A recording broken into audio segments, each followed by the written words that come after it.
ನಿನ್ನ ನೋಯಿಸಿದವರ ಮುಂದೆ ಕಲ್ಲಾಗಿ ಬದುಕು, ನಿನ್ನ ಪ್ರೀತಿಸುವವರ ಮುಂದೆ ಹೂವಾಗಿ ಬದುಕು, ಆದ್ರೆ ನಿನ್ನಿಂದ ಏನಾಗುತ್ತೆ ಅನ್ನೋವರ ಮುಂದೆ ಸಾಧಿಸಿ ಬದುಕು. ಪ್ರತಿದಿನ ನೀವು ಮಾಡುವ ಒಳ್ಳೆಯ ಕೆಲಸಗಳು ನಿಮ್ಮನ್ನು ಕೊನೆಯ ತನಕ ಕಾಪಾಡ್ತದೆ. ಯಾರ ಜೊತೆ ಎಷ್ಟರ ಮಟ್ಟಿಗಿರಬೇಕು ಅಷ್ಟರ ಮಟ್ಟಿಗಿರಬೇಕು. ಅದನ್ ಬಿಟ್ಟು ಹೆಚ್ಚು ಒಳ್ಳೆತನ ತೋರಿಸಲು ಹೋದ್ರೆ ನಿನ್ನಷ್ಟು ಕೆಟ್ಟವರು ಯಾರೂ ಇಲ್ಲ ಎಂದು ನಿನ್ನನ್ನೇ ಬೆರಳು ಮಾಡಿ ತೋರಿಸ್ತಾರೆ ಇಂದಿನ ಜನ. ಒಂದು ಪುಸ್ತಕ, ಒಂದು ಪೆನ್ನು, ಒಂದು ಮಗು ಮತ್ತು ಒಬ್ಬ ಶಿಕ್ಷಕ ಜಗತ್ತನ್ನೇ ಬದಲಾಯಿಸಬಹುದು.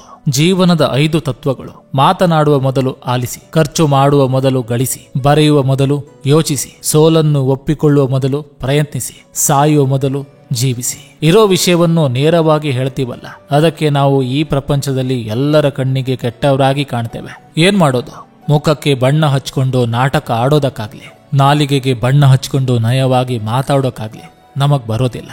ಮನಸ್ಸು ಗಾಯಗೊಂಡಾಗಲೇ ಮನುಷ್ಯ ದ್ವೇಷಿಸೋದನ್ನ ಕಲಿಯೋದು. ಸಂಬಂಧಗಳಿಗೆ ತುಂಬಾ ವ್ಯಾಲ್ಯೂ ಕೊಡ್ತಿದ್ದ ನನಗೆ ಇವತ್ತಿಗೆ ಈ ಸ್ನೇಹ ಪ್ರೀತಿ ಸಂಬಂಧಗಳೆಲ್ಲ ಕೇವಲ ಹೆಸರಿಗಷ್ಟೇ ಅನಿಸ್ತಿದೆ. ಕಾರಣ ನನ್ನ ಆಲೋಚನೆಗಳೆಲ್ಲ ಅವರೇ ಕೊಟ್ಟ ಅನುಭವಗಳು. ಪಾಪದ ಹೊರೆ ಹೆಚ್ಚಾಗ್ಬೇಕಂದ್ರೆ ಅನ್ಯಾಯವೇ ಮಾಡ್ಬೇಕಂತಿಲ್ಲ. ಅನ್ಯಾಯಕ್ಕೆ ಸಹಕರಿಸಿದಾಗ ಅಥವಾ ಅನ್ಯಾಯವಾಗ್ತಾ ಇರೋದನ್ನ ಕಂಡು ಸುಮ್ಮನಿದ್ದಾಗ್ಲೂ ನಮ್ಮ ಪುಣ್ಯದ ಗಂಟು ಕಳಚುತ್ತಾ ಹೋಗ್ತದೆ. ಚೇಳಿನ ಗುಣ ಯಾವತ್ತಿದ್ರೂ ಕುಟುಕೋದೇ ಆಗಿರುತ್ತೆ. ಅದರ ಸ್ವಭಾವವನ್ನು ತಿದ್ದುತ್ತೇನೆ ಅನ್ನೋದು ಮೂರ್ಖತನ ಅನಿಸುತ್ತೆ. ನಮ್ಮ ಬಗ್ಗೆ ಯಾರಾದ್ರೂ ಕೆಟ್ಟದಾಗಿ ಮಾತಾಡಿದ್ರೆ ನಾವು ತಲೆನೇ ಕೆಡಿಸ್ಕೋಬಾರ್ದು. ಯಾಕಂದ್ರೆ ಅವರವರ ಯೋಗ್ಯತೆಗೆ ತಕ್ಕಂತೆ ಮಾತಾಡ್ತಾರೆ. ಮತ್ತೊಬ್ಬರ ತಪ್ಪುಗಳನ್ನು ತೋರುವುದು ಸುಲಭವೇ, ಆದ್ರೆ ನಮ್ಮದೇ ತಪ್ಪುಗಳನ್ನ ನಾವು ಗುರುತಿಸಿ ತಿದ್ದಿಕೊಳ್ಳುವುದು ನಿಜಕ್ಕೂ ಸಾಹಸ. ಕೋಪ ಎಲ್ಲರಿಗೂ ತಕ್ಷಣಕ್ಕೆ ಬರುತ್ತದೆ, ಆದ್ರೆ ತಾಳ್ಮೆ ಎನ್ನುವುದು ಬದುಕನ್ನು ಚೆನ್ನಾಗಿ ಅರಿತವನ ಬಳಿ ಮಾತ್ರವೇ ಇರುತ್ತದೆ. ಜೀವನವು ಸೈಕಲ್ ಸವಾರಿ ಇದ್ದಂತೆ. ನಿಮ್ಮ ಸಮತೋಲನವನ್ನು ಉಳಿಸಿಕೊಳ್ಳಲು ನೀವು ಚಲಿಸುತ್ತಲೇ ಇರಬೇಕು. ಇನ್ನೊಬ್ಬರ ಮುಂದೆ ನೀ ದೊಡ್ಡ ಮನುಷ್ಯ ಎನಿಸಿಕೊಳ್ಳುವ ಚಟಕ್ಕೆ ಯಾರನ್ನು ಕೀಳಾಗಿ ಬಿಂಬಿಸಬೇಡ. ಯಾಕಂದ್ರೆ ಅವರವರಿಗೆ ಅವರದೇ ಆದ ಆತ್ಮಗೌರವ ಇರುತ್ತೆ. ನೆನಪಿರ್ಲಿ, ನಿನ್ನ ಮಾತುಗಳೇ ನಿನ್ನ ವ್ಯಕ್ತಿತ್ವ ಸೂಚಿಸುತ್ತೆ. ದುಃಖದಲ್ಲಿ ಜೊತೆಗಿದ್ದವರನ್ನ ಸುಖದಲ್ಲಿ ಮರಿಬೇಡ. ನಿನ್ನ ಸುಖವ ಸಹಿಸದವರನ್ನ ದುಃಖದಲ್ಲೂ ಕರಿಬೇಡ.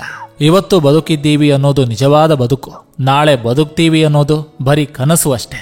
ಜೀವನದ ಪಾಠಗಳನ್ನು ಯಾರು ಕಲಿಸೋದಿಲ್ಲ.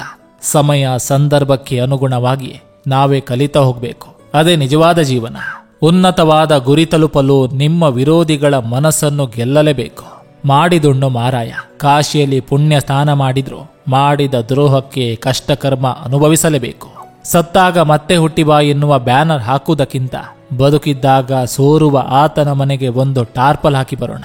ಯಾವುದೇ ಸಂಬಂಧದಲ್ಲಿ ಮನಸ್ತಾಪ ಬಂದಾಗ ಒಂದು ಕ್ಷಮೆ ಕೇಳಬೇಕು, ಇಲ್ಲ ಮನಸಾರೆ ಕ್ಷಮಿಸಬೇಕು ಅಷ್ಟೇ. ಶಿಕ್ಷಣ ಪಡೆಯದವನು ಅನಕ್ಷರಸ್ಥನಲ್ಲ, ಭಾವನೆಗಳಿಗೆ ಸ್ಪಂದಿಸದವನು ಅನಕ್ಷರಸ್ಥ.